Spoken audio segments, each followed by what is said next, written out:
Welcome to this panel on social polarization and civility. I've just been handed a whole series of guidelines, so I'm trying to go through them. The rough guideline is we'll ask each speaker to speak roughly 8 to 10 minutes, and then try and get the questions from the audience as quickly as we can. I'm David Brady. I'm Deputy Director of Davies Family Senior Fellow at the Hoover Institution. On my left is Bill Whalen. I have his card here. He's a research fellow at the Hoover Institution. He works on current events, political trends. He worked with former California Governor Pete Wilson as a speechwriter, strategist, and lately is a columnist and writer on generally American politics and California politics. Next to him is Todd Lindbergh, who's a research fellow, and Todd is the editor of the Policy Review, publication of the Hoover Institution. He's the author of The Political Teachings of Jesus, a philosophical study of Jesus' teaching about worldly affairs, HarperCollins, 2007. Means to an end, U.S. interest in the International Criminal Court.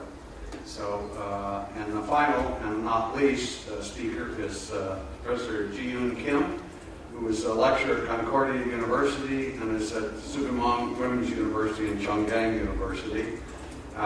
She is going to talk about, she's going to have a slightly different view about the role of polarization in American politics.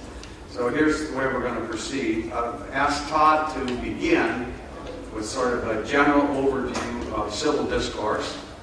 I will make a couple of remarks, brief remarks about the United States. That will be followed by Bill Whalen, who will talk about some of the institutions in the United States that, in his view, increase the loudness of American politics. And then Professor Kim will summarize and offer somewhat of a contrary view. So without further ado, then, I turn over to Todd. Thanks, Dave, and thanks to the Asan. The first thing I had to do in thinking about this subject was decide whether I really thought civility or incivility mattered all that much, and if so, how. And what I'm going to tell you now is the product of that bit of reflection. And it begins with a line written by an American science fiction writer named Robert A. Heinlein, who had a bit of a libertarian streak to his thinking. And he once wrote in one of his novels that an armed society is a polite society. And this has been a popular line ever since in America among gun rights enthusiasts on the grounds that if we want a little more politeness, all everyone has to do is strap on a six-shooter on their hip, and that will create whatever will take care of whatever tendency toward rudeness may creep up between people in conversation. But I was interested also in what happens if you turn that statement around and look at the negative, which is, it also says that if a society is not polite, then it must not be an armed society, which I also think actually makes a certain amount of sense, because civility between people is not somehow a natural condition, or if it is, that runs contrary to the teachings of Darwin and the Bible, not to mention Heinlein. But the conditions of civility seem to require some kind of reinforcement, and it would seem that the conditions of incivility may or even must be a product of the absence of bad consequences for behaving badly. It may not be a necessary condition for incivility. It may be a necessary condition, but perhaps not a sufficient one. Now, if politics is about how we manage our differences of opinion, it can take many forms, from making war to fighting a duel to democratic means to decide who will make decisions, and on and on. And within modern liberal democratic societies, force, however, is off the table. It's not only officially impermissible, even if people agree to it, perhaps by fighting a duel, but in fact it has been banished from most people's lives most of the time. And people understand that resorting to force is off limits. And although there are some exceptions to this, ranging from barroom brawls to schoolyard fistfights, in more extreme form, gang violence and other types of criminal activities, these are exceptional, not taking place within the boundaries of mainstream life. And similarly, the idea of fighting words has come into grave disrepute. There is no longer really any category of verbal provocation that I can utter, no matter how vicious a thing I say about your mother, that will entitle you to punch me or take other violent reprisal against me. Even offenses against honor cannot excuse this sort of violent reprisal in ordinary life. And so in such an environment where essentially you have you've ruled out the prospect of decking somebody in response to something that he says, well, people are more likely to say something nasty about your mother. And if the consequences of insults of even the worst sort are limited, then insulting someone will not put you at risk, then you're probably going to see more insults. Now, we also have, in most liberal societies, rigorous constitutional protection for freedom of speech. And that means that you can make outrageous comments even about the highest of public officials without putting yourself at risk of loss of liberty, let alone loss of life. As long as you don't libel someone, your property is secure from any reprisals against whatever you say about them as well. Now, I want to take a moment just to distinguish public speech, which is that kind of speech intended for a broader audience, from private speech, that intended for another single person or maybe a small group.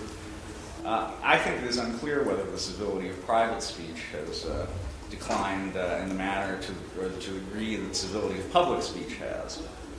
Private speech is subject to social and not just political or legal sanctions. So if you become abusive toward your associates, your people of equal rank with you, they may be inclined to dissolve the association. You cannot say just anything in those kinds of circumstances with impunity, and social sanction for uncivil behavior, although it does not deprive you of your liberty or put your life at risk, nevertheless can be quite painful. And so in private speech, there is incentive to maintain civility among your friends and associates. And everyone is, in that sense, armed, in this case with the ability to participate in sanctioning bad behavior. A society in which powerful social sanction extends beyond private speech to public speech will be more polite, which is to say will be more conformist with regard to social norms for behavior, than a society in which public speech is governed only by a sort of liberal political and legal regime. But political speech is by nature public, and it's intended to be heard and read. The internet conversation of today, I think, is more or less a direct extension from Speaker's Corner in London's Hyde Park. And it is especially political speech that has become uncivil. So the thesis here is that because speakers no longer perceive political speech, and therefore politics itself, to be a matter of life and death, expressions of opinion and disagreement can become much more extreme. Public speech has an element of performance to it. Speakers seek attention for themselves. Sometimes they find that the more inflammatory their remarks are, the more effective they are in drawing an audience. It's not the only way to get an audience, but to the extent liberal politics reflects non-violent disagreement unconstrained by risk to life or property, those most passionate in their views may reward those most passionate in their own views may reward those who express views most passionately. And yet I would observe that not all political speech is uncivil. There is some remaining civility. And some of it may be a product of individual taste, yet there's also a category of political speech where civility prevails. Arguments before the United States Supreme Court are models of civility. Polling places on election day are models of decorum. And even strong disagreement on the floor of the United States Senate, for example, over a piece of legislation, is noteworthy for its comity, not for its incivility. So what I would suggest is that the real location of political resolution of disagreement in the United States, the real places where that happens, such as the Congress, such as the polling place, such as the courtroom, where laws are passed, where officials are elected, and where cases are decided, remain places of civility. And I'm tempted to say that people in these situations act as if they were armed. There are, of course, legal sanctions for misbehavior in these places. It's illegal to electioneer, to solicit votes within a certain distance of the polls. Judges have the power to send you out of their courtroom or to have you arrested for contempt. The House and Senate of the United States have rules of behavior that enable them, if they wish, in an extreme case, to expel a member. But the sanction is more than merely informal. But the legal sanctions for misbehavior that are here in these places, but not elsewhere, I think in the end, because incivility, including violent rhetoric, though it is enabled by liberal politics that has taken violence off the table, nevertheless is a reminder that politics is not everywhere or necessarily or permanently free from its classical association with violence and force. Violent rhetoric and the sentiments underlying it, when coupled to the moment of actual political decision-making, can have disastrous consequences. One thinks of the Weimar Republic. It's therefore important to keep such rhetoric at a remove from those places where political and judicial decisions get made. Liberal political order thus empowers an incivility so long as it is circumscribed by nonviolence.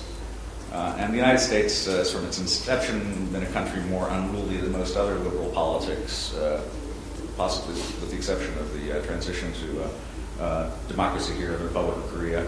But in any case, we have not had to shake off a legacy of past authoritarianism as so many other countries have, and our politics has always had this element of incivility to it. And while I would not deny that incivility has increased, especially as platforms for public speech have proliferated, and as the social sanction for nonconformance to social norms has dissipated, nevertheless, I do not think that the breakdown of civility in the United States is a crisis in liberal political order, or at least not yet. We have a fire break between incendiary political rhetoric and the political and juridical resolution of disagreement. That's why we have decorum in the Senate, in the courtroom, and at the polling places. If the inflammatory rhetoric actually managed to jump that fire break, however, then that might well be a crisis that could come upon us. Thank you. Okay, thank you very much. Now we're going to turn from the broader overview to the question of politics and polarization. So both here in Korea and in Taiwan, I have recently been in conferences on polarization. And several key points come up. One of the first one is, what is the nature of the population? Is the population centrist or extreme? In the United States, I believe that in the 1980s there was a sorting out where conservatives, particularly social conservatives, sorted from the Democratic Party to the Republican Party, and moderate to liberals sorted from the Republican Party to the Democratic Party. So, and there's plenty of evidence for this. My colleague Morris Fiorina has several books on it. So what you have is a sorting of the parties, where you go from the conservative coalition, which had some conservative Southern Democrats and some Rockefeller-like Republicans, Granton-like Republicans who were moderately liberal. That's sorted out, and at the same time there's a very large rise in the number of independents, people in the United States saying they were independent, and even if they're independent-leaning Democrat or independent-leaning Republican, still more likely to switch their vote at the presidential or congressional level than others. These independents, and so I believe that sorting out occurred, but what that essentially means is that the American electorate is still essentially pretty centrist. Their concern are for results. So when you come to trade-offs like taxes versus benefits, how do you solve Social Security, how do you solve those sorts of problems, the American public, and particularly those independents, which are now a plurality, about 43%, they're not so concerned about ideology. What they're concerned about is results. They want their government to work. Okay? So that's the first statement. The second statement is that, in my view, the political elite, roughly by the political elite, I mean those participating in party politics, they vote in primaries, they give money to candidates and causes, about 5 to 7% of the total U.S. population. I believe they are at that elite level. They are polarized. There's not much room for overlap. And so there's a set of issues that sort of drive that. If you think about how many abortions is too many, if you're pro-life, one abortion is too many. If you're pro-choice, one woman being prohibited from having an abortion when she chose to do so, that's too many. So there are some issues like that are just 0-1. Global warming, the environment, that's another issue that tends to drive people to extremes. Austerity versus stimulus. Among the elite, it's hard to think of an issue that is not polarized. So, for example, on Social Security, which to most economists seems like not a hard thing to fix in the United States, if you just increase the retirement age and stop indexing future wages to future payments in Social Security to wages, and instead index them as you do payments to the consumer product, then the Social Security system would go to 2080. But for both sides, in this case, Social Security is not touchable in that way at the elite level. So at the elite level, I believe there is polarization. The U.S. Congress votes along polarized lines, and this is the so-called notion of gridlock.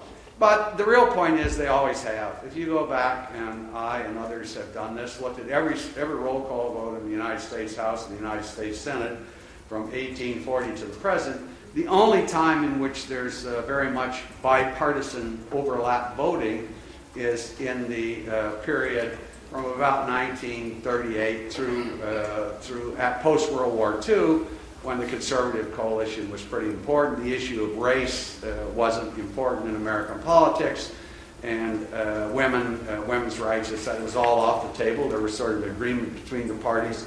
There was a lot of overlap.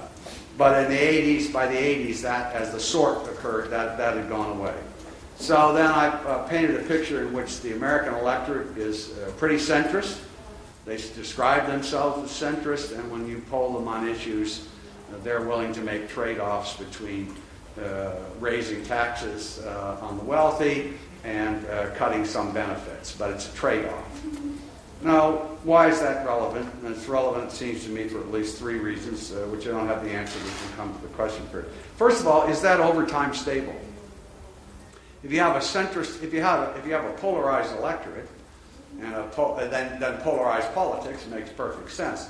But if you have a centralized electorate and polarized politics at the elite level, is that stable? I happen to believe that the rise of independence in the United States is indicating that people are not happy with the two-party system and the positions they take. Second, given that description, it's presuming it's accurate, I used to think that, well, then what we need is some institutional reform. So, for example, primaries, in which the turnout in American politics, turnout in primaries is quite low. So on the Republican side, the people who turn out are considerably more conservative than the people who vote in November. And on the Democratic side, they're considerably more liberal than the people who vote in November.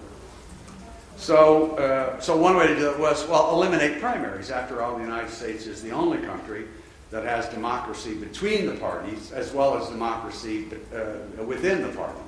I.e., only in the United States, if you want the Democratic nomination for what's the equivalent of a National Assembly seat, do you have to run against someone of your own party to get the nomination. Everywhere else, party leaders designate who's going to do that. So then if you eliminate that, you'd think, well, okay, then we would get... But I've now come to doubt that institutionalist view. So if you do a thought experiment and say, suppose we did away with primaries, wouldn't it still be the case that the elite, these people who have the money, the time, and the desire the intense desire to change the political system, wouldn't they find just some other way to do it? So an institution like a primary might help them achieve their goal, but even if you got rid of that institution, would it only slow them down and they figure out some other way to get ahead? So the question is, if that's the particular setup, is it stable over time?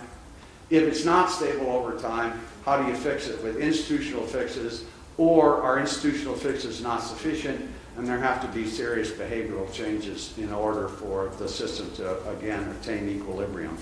And so with that, I'll stop, and now we turn to Bill Whalen, who's going to talk about specific institutions and polarization. Thank you, David. Speaking of polarization and uncivil acts, if I run over my time, you'll see a very uncivil act by the moderator to quieten me up. In my past life, in addition to working with politicians, I was a journalist. That's how I first met Todd Lindbergh. He and I worked for the same publication in Washington, D.C. And I am always interested in how journalists cover American elections, and I have a theory that one of the problems with journalism in America is what I call macro journalism. Journalists press macros on their computers and not pop certain phrases.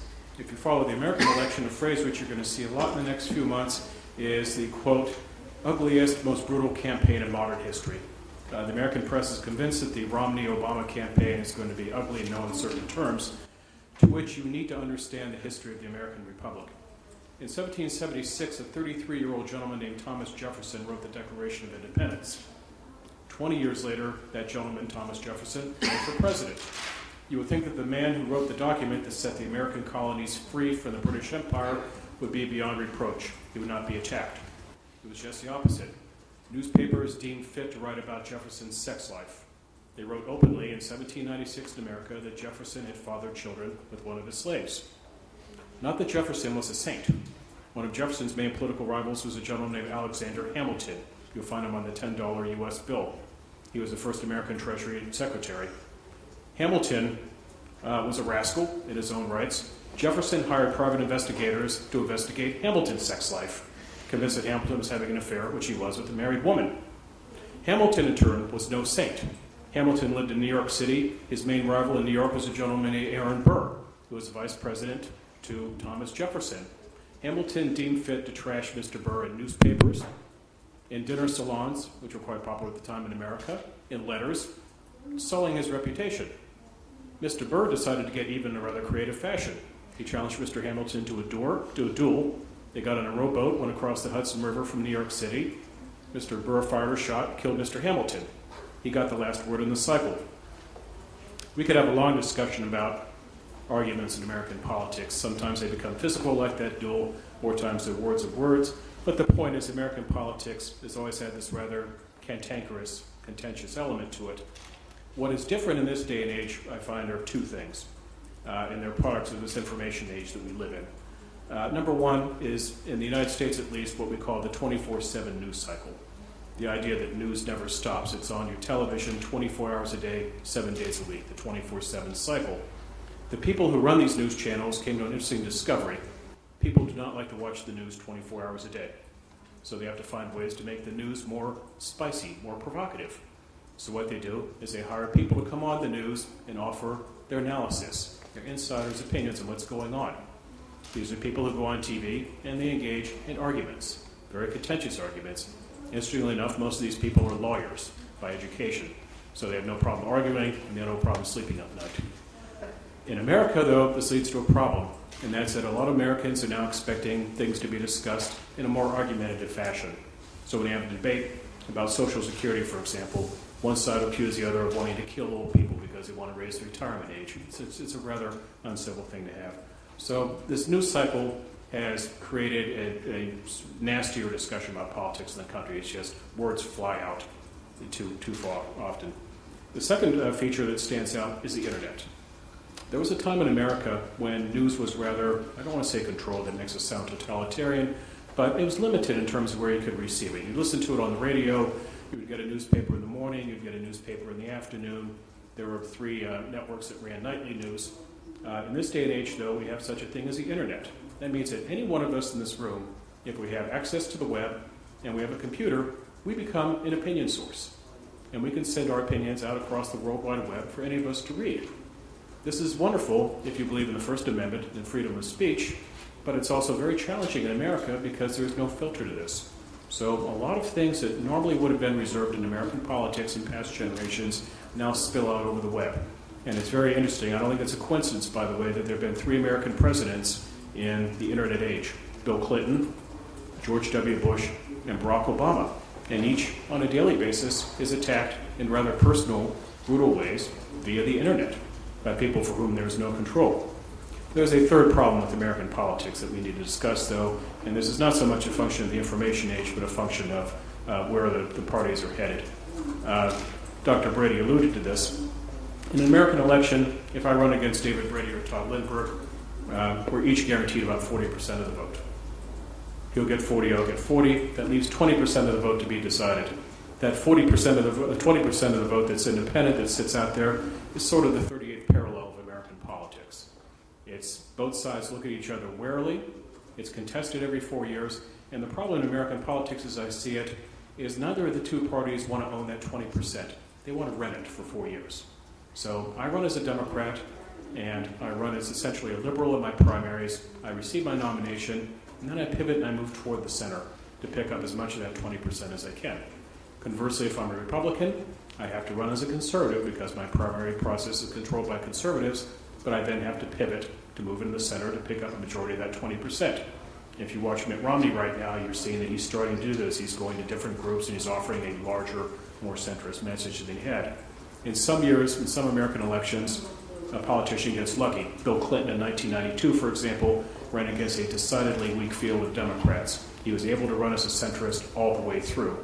Romney made the same calculation in this election, that he would essentially be an economic centrist, try to avoid polarizing issues for the most part, and try to move into the general primary as unsullied as he could. Unfortunately for him, he made a decision to go very conservative on the issue of illegal immigration. It may be his Achilles heel in the election. So these are the challenges facing America as I see it right now. In the information age, it's a question of, first of all, if the news outlets, mainly the television news outlets, are going to be responsible. They're going to stick more to news, less to personality. If you come to America and you want to make money very fast, go on television, be very outspoken, write a book, offer very wild out there ideas, and you'll make a lot of money very fast, I guarantee you. Number 2, voters have to step up. Voters have to be a little more selective in their information. They have to stop buying into a lot of conspiracies that float around the web. They have to be a little more disciplined in their thought, and a little more careful about where they get their information. Then thirdly, the parties. And to me, the development to watch is to see if one of the two political parties changes how it goes about choosing their nominees. Both parties go through primaries and caucuses in very small states. These are very limited populations they receive votes from, and they're very polarized groups that they get support from. So you produce candidates who are to the extreme of one end of the cycle or the other in American politics. If they change the nominating process, you'll see more centrist candidates, and that could, in theory at least, perhaps lead to more civil debates, if you will, come our general elections.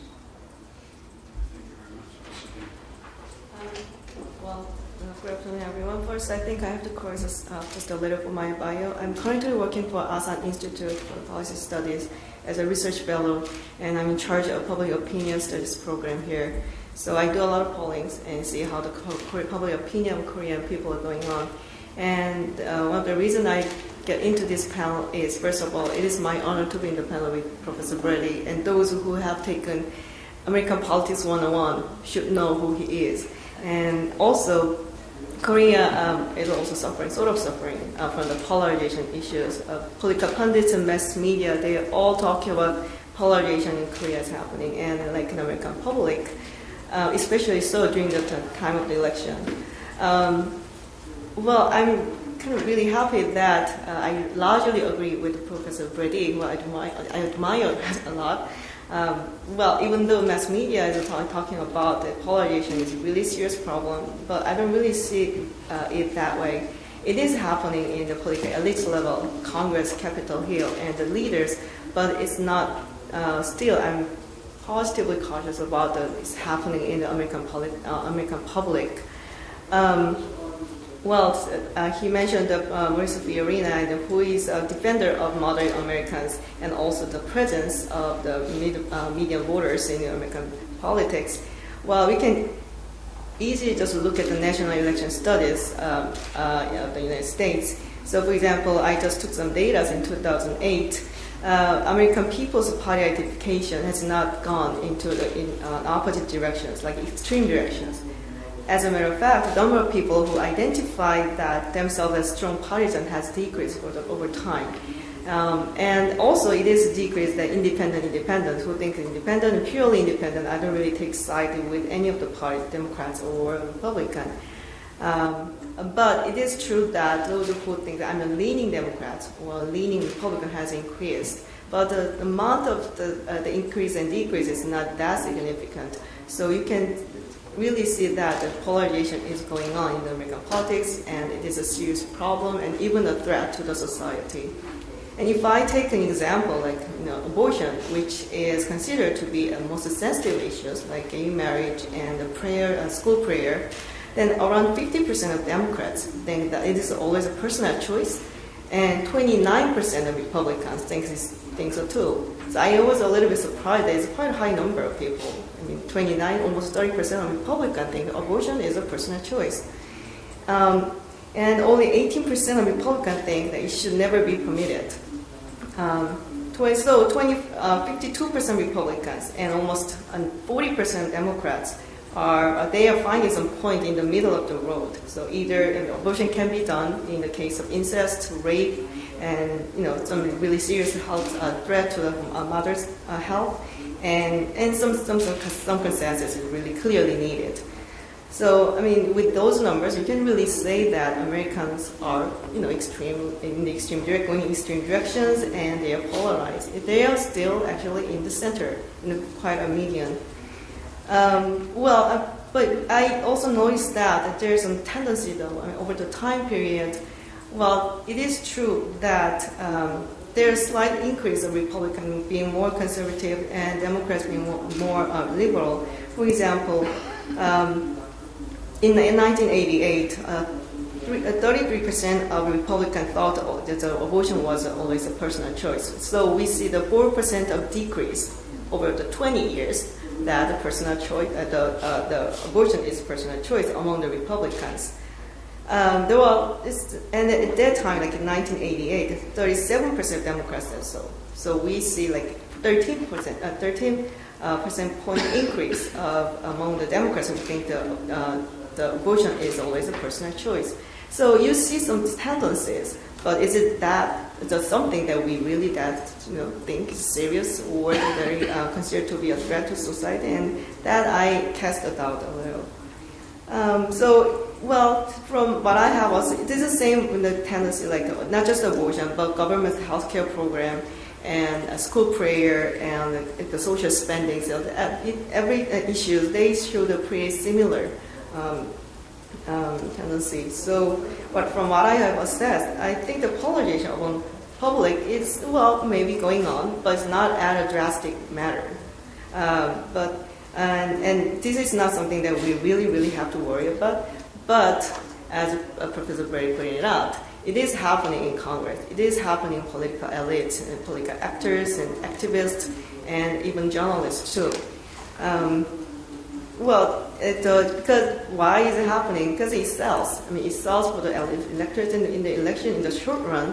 Also, it sells for the public in the mass media. I mean, you can see that O'Reilly factor is really well running, right? And why? And especially it is selling when it comes to the moral issues, because moral issues can be very emotional. And it is an easy issue, unlike the policy issues. The policy issues is really hard, so you have to understand every detail of, for example, healthcare reform policy. But the issues like abortion, gay marriage, you don't need any prior knowledge to understand what's going on. You can just take side with very easily, and if there's a political actor or political elite just saying something, then you can follow the cue very easily. And secondly, it is the issue that you cannot really compromise. So very firmly you stand behind over moral issues and refuse to change your positions. And this is the question I actually think of this morning. Is it that bad to have a polarization in the political elite in Congress? I just said that it's not a serious thing going on among the American public, but it's going on in political elite. But is it really bad to have them? I mean, in the 1970s, there was a well-known outcry over the lack of inter-party differences and intra-party cohesiveness in the American politics, and which is most well described by the Schneider. And the 40 years later from then, and we are now very much concerned about the too much of inter-party differences and intra-party cohesiveness. Well, I mean, in a nutshell, our parties are not supposed to be polarized.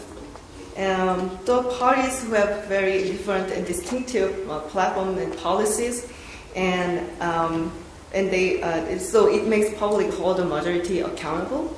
And when the political parties have distinctive positions, and then the United States is moving closer to actually the parliamentary system, and the parties maintain the cohesiveness, which is you are looking forward to it for the past 40 years. So what is the problem with that? And some scholars even argue that increase of polarization may result in a higher level of participation by the public, because polarization, a bit of fight, almost a cat fight, and that can draw the more attention from the public and more interest, and possibly increase the participation. And there's actually studies that in 2004 election, there's the increase in turnout because those polarization and negative ads. But yeah, I do not neglect the negativity of the polarization, of course. I think eventually the polarization will decrease the public's trust in the political institutions and the political efficacy, the perceived by the public. The nasty and negative campaign ads and biased mass media and political actors and who continue to embrace some particular segment of voters may altogether produce dysfunctional system and the society which is full of hatred, and people probably lose interest in politics, which is a huge threat to the democracy. Then how to overcome and achieve civility? Well, certainly I do not believe that the political actors or journalists can do anything about that to fix, nor do I trust that they have any willingness to do so. Because, as I said, the polarization sells. Well, but however, maybe you can call me naive, I still have some trust in electorates. They've shown throughout the history the incredible sense of balancing out, which I actually saw in the just previous National Assembly election in Korea, that, for example, DUP had a coalition with the Progressive Party, and then they had to move their policy platform to the left. And incredibly, the voters had actually kind of punished it for that. And also, I can have an example of the New Deal coalition. And Republicans who opposed the New Deal PAC, they had to move their policy platform to left, to meet the public's needs, and they have to adapt themselves. So, I may not have a huge trust in the individual voters, but I still think that voters in aggregate have a huge power into balancing out. And if any party is taking any extreme positions and the police policies and even moral issues, they probably have to go back to the middle point throughout the election, defeat after defeat, a series of defeats in the election. And thankfully, the United States has one of the most robust and established electoral system, and sometimes I think it's too rigid. And the fix will be, I think, gradually and rightfully made by electorates. So basically, political actors, elites, leaders, and journalists made a mess. But I think, and I believe, the electors will fix it. I'll stop here. Well, thank you very much. Professor Kim raised a very interesting question. And she said, well, what was the cause? So everybody sort of realized there's been the decline in civility and what caused that. And I thought it was very interesting. In part, her answer was driven by the nature of the issues. 0-1 makes them harder to solve. So I'd like to ask any of the panelists if they have any other comment about what. So we established that there's some sort of a trend. What drove it? Do you have an answer or counter to that? One thing we didn't talk about was negative advertising in American politics. In 1964, Lyndon Johnson ran an ad called the Daisy Ad. It showed a little girl picking a flower, and an atomic bomb went off behind her. The understanding being that the Republican Barry Goldwater, if he elected, would get us into a nuclear war with the Soviets. There's a saying in American politics, why do people run negative ads? And that's because negative ads work. They move voters, plain and simple. And this is part of the problem that we have in terms of making more civil discussion. The easiest way to make for more civil politics is for both sides to disarm, to not run negative politics. In America, we have an entire institution called super PACs. You can give a limitless amount of money to this organization called a super PAC, and it will run advertisements trashing the person it doesn't like. In the Republican primaries, for example, a lot of money was spent against Rick Santorum, Newt Gingrich. It's one of the ways that Romney got the nomination. Well, besides a discussion about free speech, politicians will not give up negative ads because negative ads will work for them at all times. So this is part of the conundrum in our political system. Politicians will agree to give up negative ads provided they're winning. If they're winning and then they start to lose, that's when they will abandon that pledge. So I think that's right. I think the issues over which polarization is deepest are also issues that have interesting constitutional dimensions to them. For example, abortion is a much less contentious issue in Europe than it is in the United States. In the United States, the Supreme Court has intervened and established a constitutional right to abortion, which is a very broad right. Most of the solutions that have been found to this issue in European countries have been legislative solutions. They've been political solutions. They've been decided by representatives, not by judges. And I think that in instances where you have essentially a court taking a whole broad category of political, or what elsewhere is considered to be political debate, subject for political debate, off the table, then that leads to an environment in which the political process itself doesn't really get a chance to settle the issue in a way that reflects essentially lawmakers voting the interests of their constituents, and therefore, the broadest sort of legitimacy that I think a democratically organized politics can provide.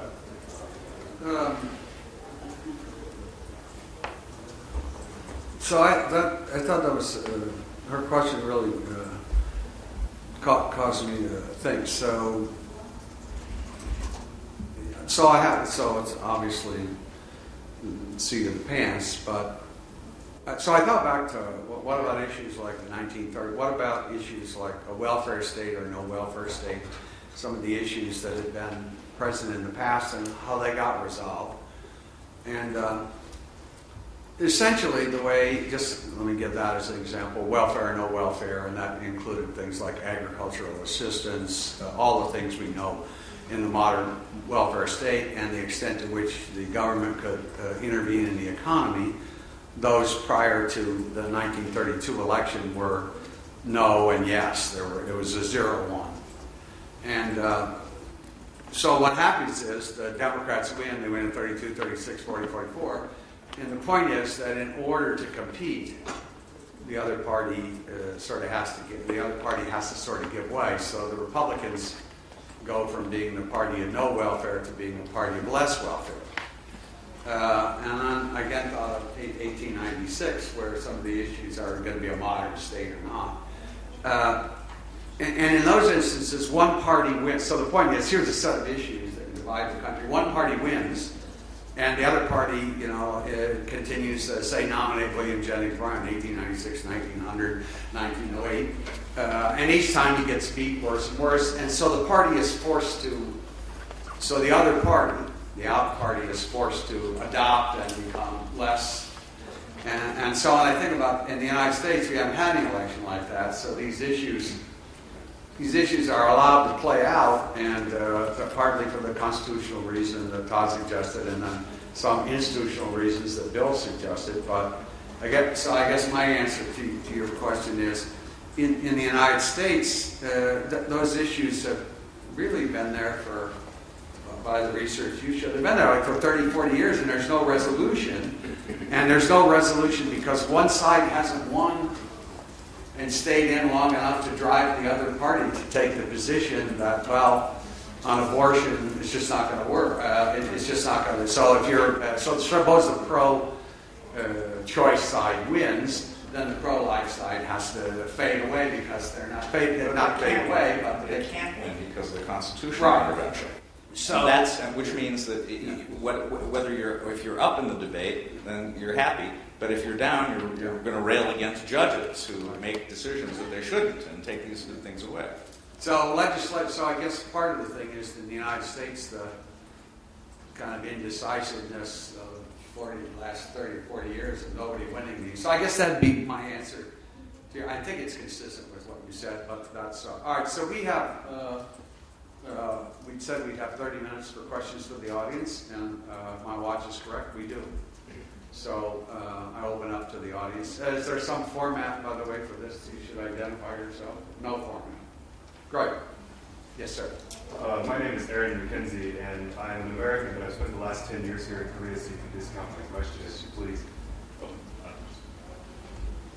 Yes, oops. You sounded fine, Doug. Okay. Anyway, I'll speak loudly here. So from my distant perch here in Korea, it's unclear to me whether the public discourse has really deteriorated or if the timeless incivility to which Mr. Whalen discussed has just been more exposed by the bigger variety of media out there. And so what I'm wondering is, there's a lot more news on infotainment, as you want to call it, but the ratings numbers for any particular show are not that big, so any particular ignoramus is not getting a lot of viewers, it seems to me.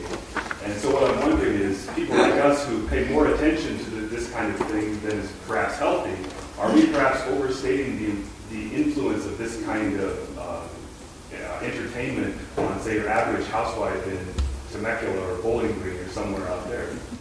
Oh, that was such a good question. I'm going to turn it over to Bill and Todd.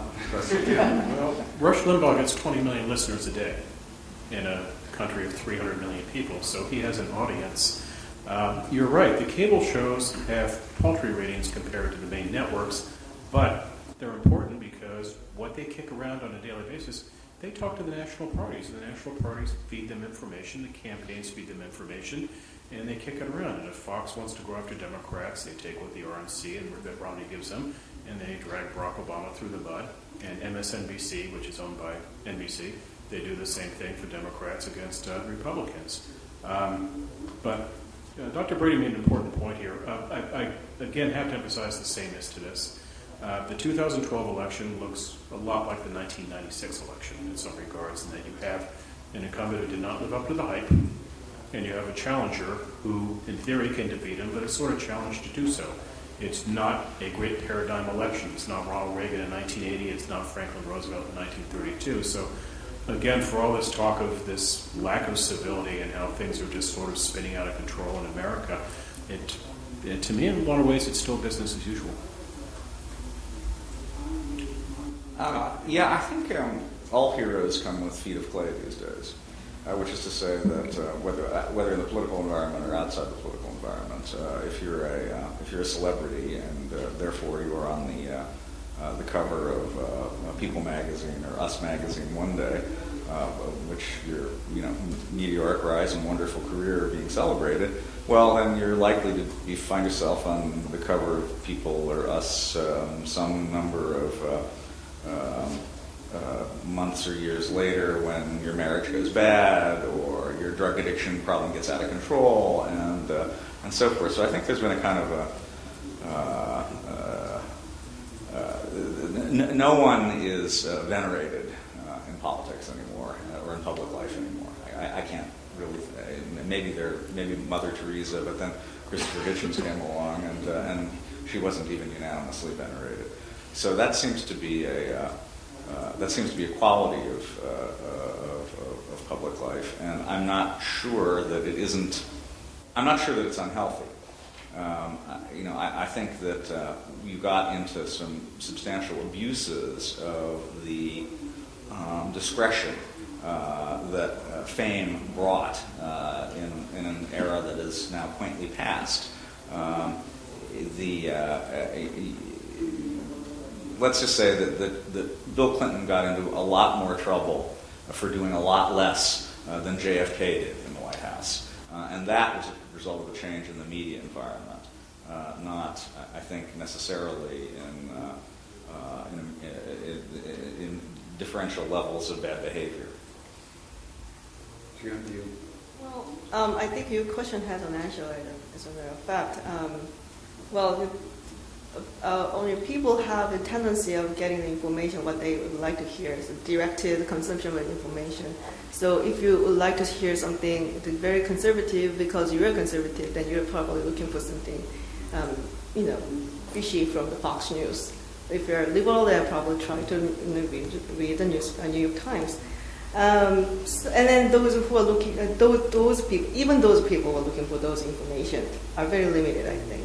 So you are very much interested in politics, and then you look for the information you like to hear. So if you think about the probability, then it's a really small segment of people, and I don't really think that much. And you said you lived in Korea for a long time, so probably witnessed what happened in National Assembly election this April. And there's a program, the podcast program at Nakomso, it was very popular among a Korean young generation, and it's criticizing basically the current Imyeonbak administration in a very cynical and humorous way. And a lot of progressive people and liberal section, they thought it's going to create a huge crowd because it was very popular, so they would vote for them, and it didn't really happen. So that clearly shows that it's a very limited segment of the population who listens to that and get information out of it. Question? There was another question back. Yes, the gentleman in the back there. Thank you. James Kim from California State University in Pomona. I agree with a lot of the claims that were made about the trust and the competitive environment of the American democracy. That ultimately, in the long run, that this will all kind of work out, and that this appearance of polarization really could be overblown, or it's blown out of proportion. But some of the questions I typically get when I talk about this with some of the students that I teach is, if you're talking about the competitive environment of marketplace, a political marketplace of ideas, political ideas, you have to think about the citizens that are making decisions based on what the elites are saying on certain kinds of issues. So before they cast their vote, they base their decisions on their votes, or in the RAL, it's based on what they're being told. So the question ultimately comes back to: are the voters making an informed choice, or are they making a choice that is based on some responsible thinking, and not thinking about this in the long run, how this will all work out, but from an individual point of view, very normally speaking, I mean, is this ideal kind of arrangement for the voters to be making informed choice about the decisions that they make on the ballot? So my question is, what would the panel have? It's a great question. It takes you all. You want to go back to sort of Marx and Engels and German ideology, and what the voters are. And as the question came up, I was thinking I've been doing this for 40 years. And about 20 of those years, I think, God, the American public's stupid. And then 20 years, I thought, God, they're smart. And those thoughts come back to back. At their best in terms of the smartness, you think, well, given the choices we give them, they're not so bad. But then there's some sets of issues where it's astounding. So in short, that's a long-winded way of saying, well, that was a really good question. I don't have any answer to it. I've thought about it for 40 years. Maybe some of the other panelists do. But it's a really good question. And when students ask me that, I say the same silly thing I just said there because I really don't know. I mean, you could give evidence on one side and evidence on the other side. I don't. Well, I've lived in Washington since 85. Now that's harmful. Yeah. You should know that. And I can think of several elections which came with an unusual spirit. And that was the sense that among the victors that they'd won something once and for all. And I think the 1994 election in which the Republicans won both houses of Congress was very much an election like that. According to the triumphalist view at the time, Bill Clinton was going to fade away and be easily defeated in 1996, and the guys who were running the Congress in this period actually sort of governed on the basis that history was, the wind behind their back, and that they were moving along. I think another example of that would probably have been the Obama election, when you had not only a Democratic president coming in, but also a House that had gone Democratic a couple years before.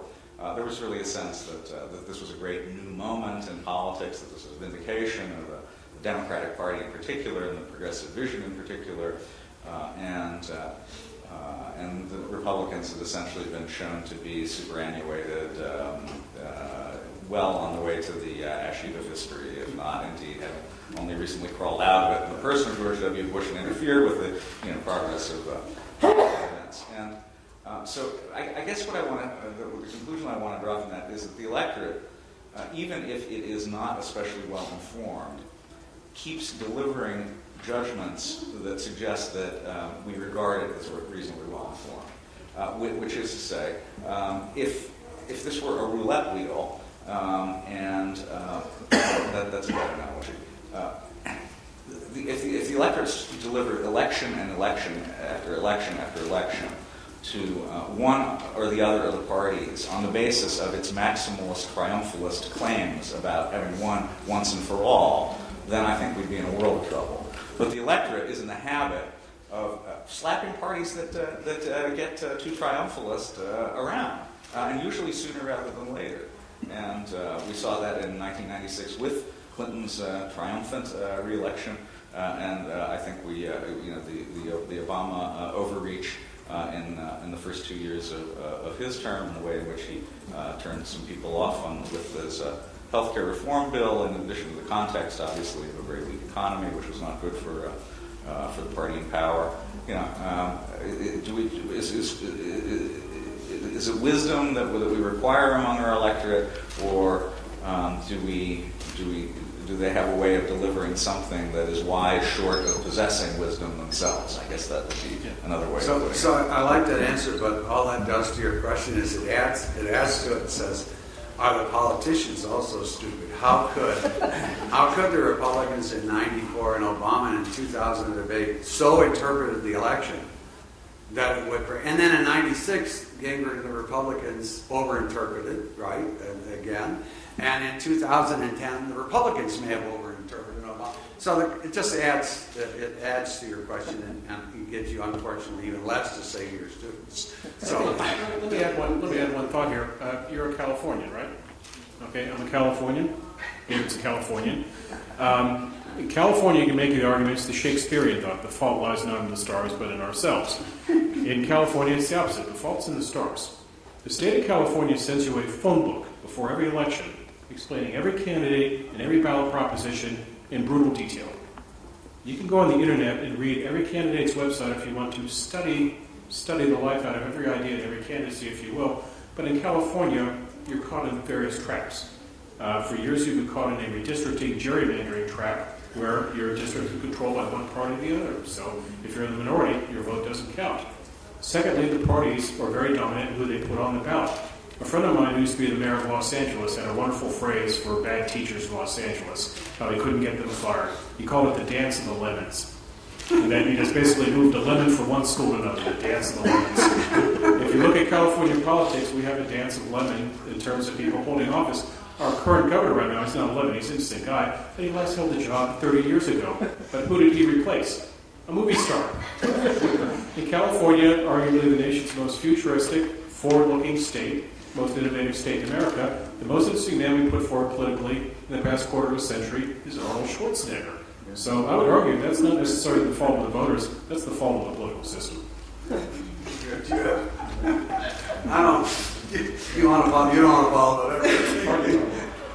Well, I think I just briefly mentioned at the end of my presentation. I still, you can call me coward, but I probably take the middle position. They are reasonably okay, I think.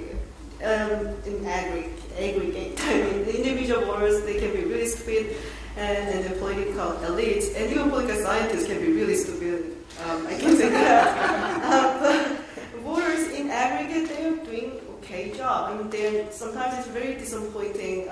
Some particular election I wouldn't mention, but and if I did the public opinion poll that we did right after National Assembly election in Korea, and then we asked what was the reason that you vote for a particular party, and then they gave us pretty good answers. Not the scandalous thing, not the personal attack, but maybe they just wanted to be politically correct. But still, I still have some trust, reason at a certain extent in the public. Well, I have to say that was actually, other than my response, a good set of answers to your question. It didn't give you much to say to your students, but you got a question up here? My name is Tom Suchung. Like this gentleman, I've been living in Korea for about 10 years, so I feel kind of out of touch. But what you called, some of you call stupidity, I'm not sure I would call that. In my opinion, it's more of the electorate recognizing the hubris of those in power and reacting against that. I think clearly the Contract of America by Newt Gingrich in '94, overreaching, the kinds of things that it did, I think it turned people off. So as in Korea, the DUP, as the turn of events, I think they became really, they were displaying lots of hubris when they thought they were going to get a huge majority in this election, and took some very extremist positions, and people reacted against that. That's a step. But my question actually is, in Korea, people talk about zeitgeist in each national election. I'm not sure how I would translate it into English, the spirit of the times or whatever. Is there such an issue in the presidential election in the U.S. this year? Is there some defining issue that you think might turn the election one way or the other? Since I use the word stupid, let me just clarify. I wasn't thinking so much of politically, but I'll give the example. In 1969, when the United States first put man on the moon, Florida State University did a poll, and it showed that something like 43% of the voters in Florida did not believe that the United States put a man on the moon. And I remember reading some of the comments. Some woman said, my television can't even get New York. How can it get the moon? That's impossible. So the Wall Street Journal and CBS News decided that, well, that had to be just the fact that it's Florida and there's a lot of stupid Southerners. So if we polled across the country as a whole, the problem would be solved. Well, they were right. There were only 39% of the American public across the states that thought. So that's what I meant by stupid. Not so much on questions of politics, but I'm sort of amazed by some of the things that people believe in that sense. Now back to the question. If you follow an American election, you will get dizzy looking at poll numbers. We poll on everything and anything in America, but one set of numbers that stands out is what's called right track, wrong track. How people feel about the direction the country is headed. This gets a bit into zeitgeist. About 2/3 of the American people feel the country is headed in the wrong direction. And both candidates are staying up very late at night trying to figure out what it is people feel bad about in the United States. Is it the economy? Is it the social fabric? Is it the war on terror? What exactly has people upset and bothered? That in turn drives what candidates will talk about on the campaign trail. Right now you see Barack Obama campaigning, talking about economics. He's talking about student loans. He's trying to relate to people on a very personal basis and he's trying to portray his opponent as somebody who is personally wealthy, has grown up with wealth, and doesn't understand the concerns and challenges facing regular people. And I think that's what ties into your zeitgeist question. Winning politicians in America understand the times perfectly. In 1992, I worked on the elder President Bush's re-elect campaign. And the elder George Bush was a wonderful man in a lot of respects, but in 1992, he was in the wrong place at the wrong time.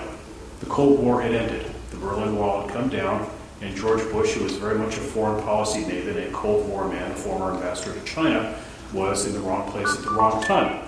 Americans no longer wanted a strong commander-in-chief. They wanted a cuddlier, more empathetic president. He introduced Bill Clinton.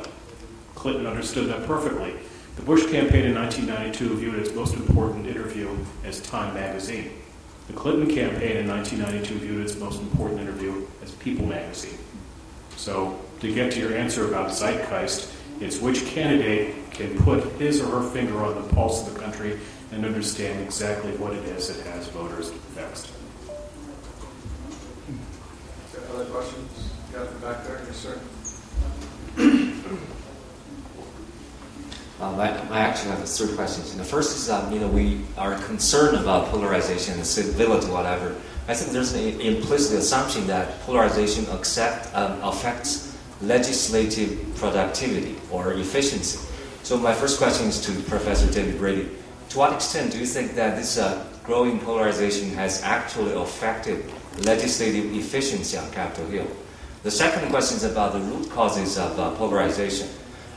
Do you believe, I'm sure you know this DW nominated scores. So if you run a correlation between DW nominated scores and Gini coefficient for the United States. So between DW nominated and what? And the Gini coefficient, the measure of inequality. And now this is from Nolan McCarthy's book, Dance of Ideology.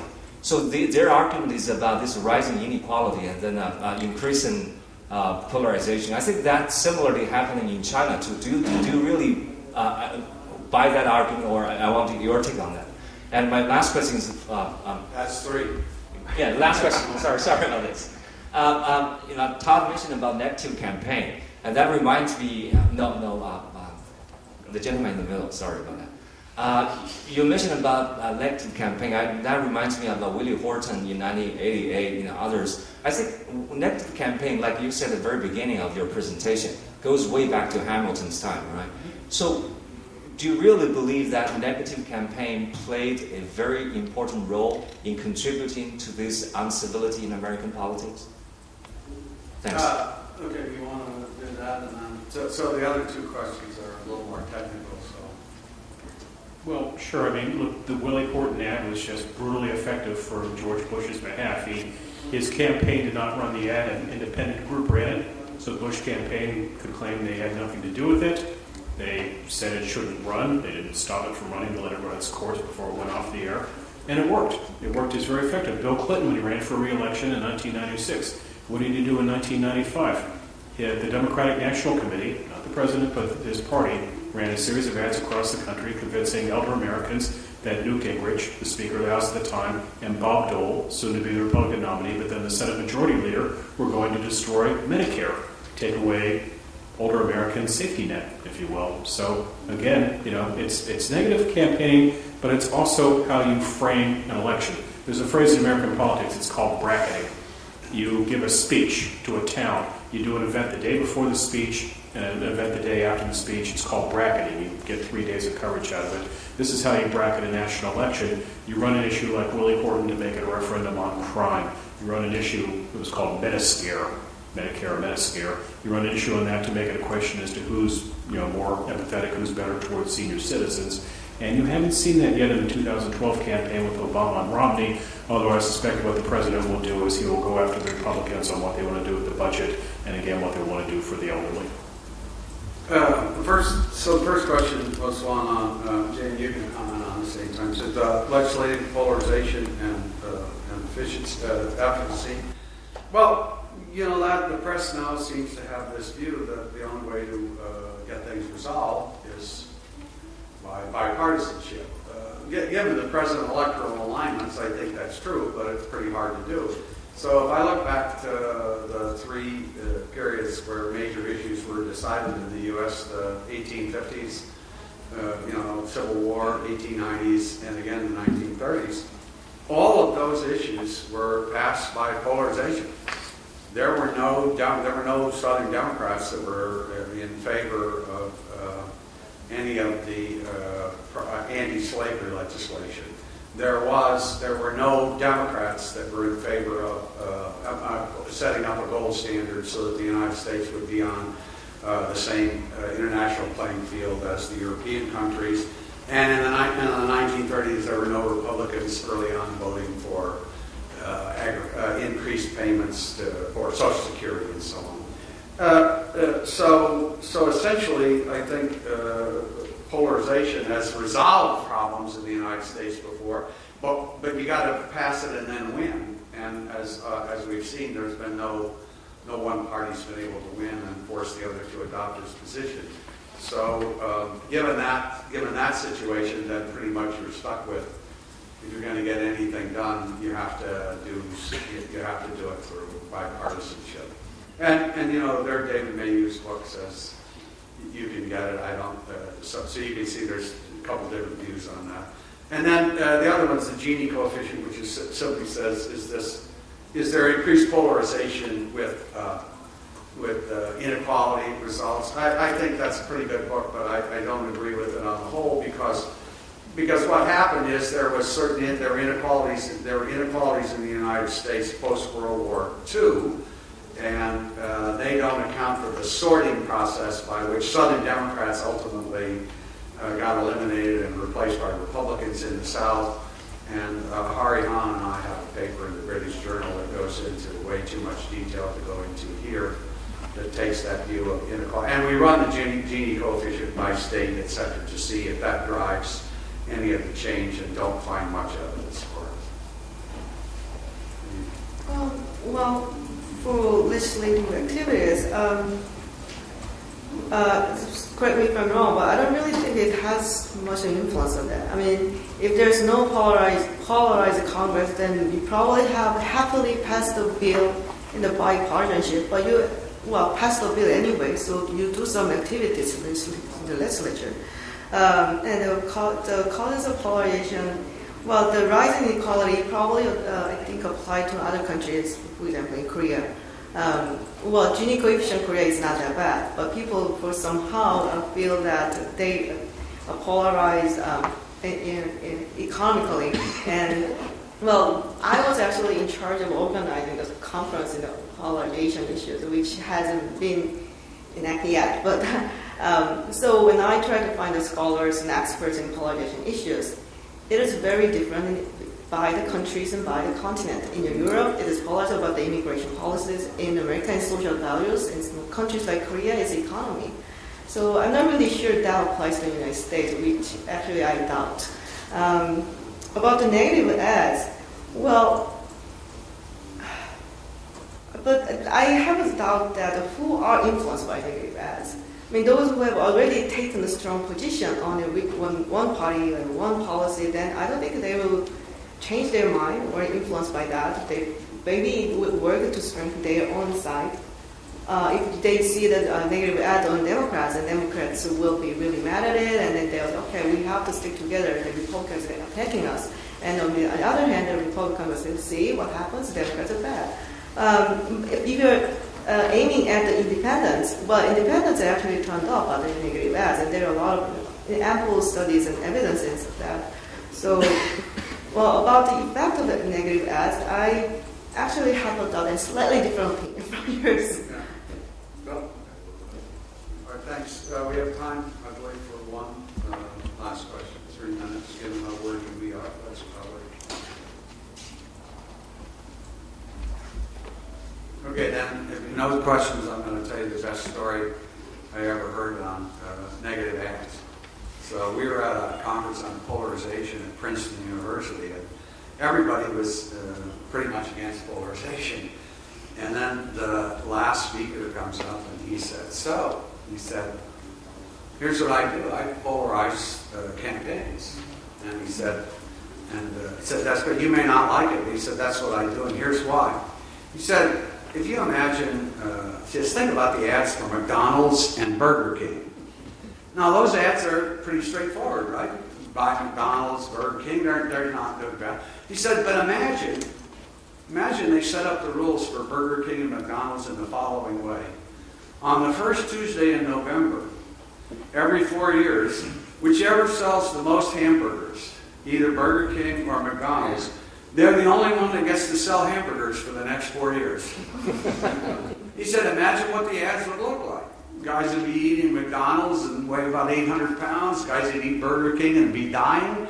So in a part, and I think it's a nice point to make about negative ads, is that there's a lot at stake. And the stake is if you lose, you're out for the next 4 years. So that I kind of like that. And it's changed my way of looking at every single Burger King and McDonald's commercial I've ever seen since then. All right, thank you very much. I'd like to thank the panelists for their participation and thank the audience for sticking with us. We appreciate it. Thank you very much. And thanks, Asan, for having us.